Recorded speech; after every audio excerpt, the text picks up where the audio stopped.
And the state has proven unable to pay public sector wages and pensions. Vital economic reforms have stalled, but the voters blame their economic plight on the president's drive for free market restructuring. The communists claim these early results as vindication of their opposition to the reform process. The results are confirming the prognosis of the Communist Party that people who went to the polls would voice opposition to the current regime. The leader of the Nationalist Party that spearheaded Ukraine's independence drive emerges as a diminished force too. He too blamed economic failure for the rise in discontent with reform. The democratic forces have not been victorious, and the objective reason for this is the social discontent. It is bad news for President Kuchma, who has been locked in a bitter stalemate with a parliament in which he could not muster a majority for reform. He will place his faith in the one unexpected turn of events, the surprising success of independent candidates in the single-member constituency section. Non-aligned candidates won 114 of the seats here. Their allegiance is unpredictable, but many are businessmen for whom a return to the past is unacceptable. President Kuchma, who may find a seedbed of support here, put a brave face on the resurgence of support for the communists.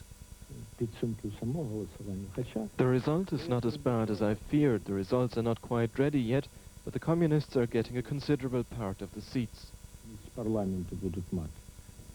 The communists have tapped discontent not only with the economic failure, but with politics in general. It is a vote, one newspaper said, not for the Reds or the Greens or any other colour in the political spectrum, but against the way we are living now. Alan Little, BBC News, Moscow.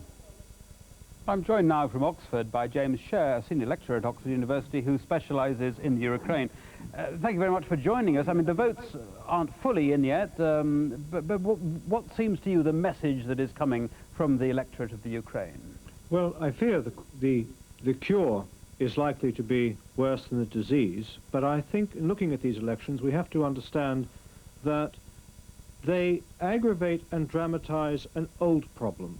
They don't create a new one. The fundamental problem is that without a new stage of very vigorous and sustained economic and institutional reform, Ukraine is going to find it very difficult to move beyond the deformed form of capitalism it has at the moment.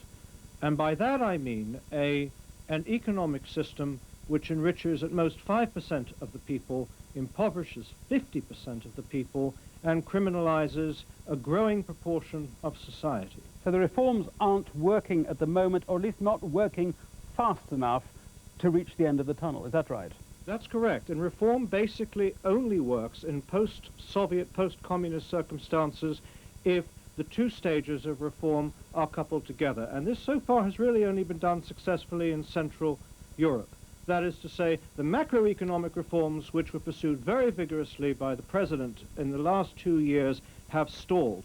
If they don't move on into microeconomic reforms, institutional reforms, you end up having the worst of both worlds, the worst of the old system and the worst of an extremely corrupt, remorseless new system which Ukrainians have, and which in their case is even much worse than the same contradictions in Russia. And that's the majority being out of work or having less work, being impoverished, and a few fat cats getting fatter.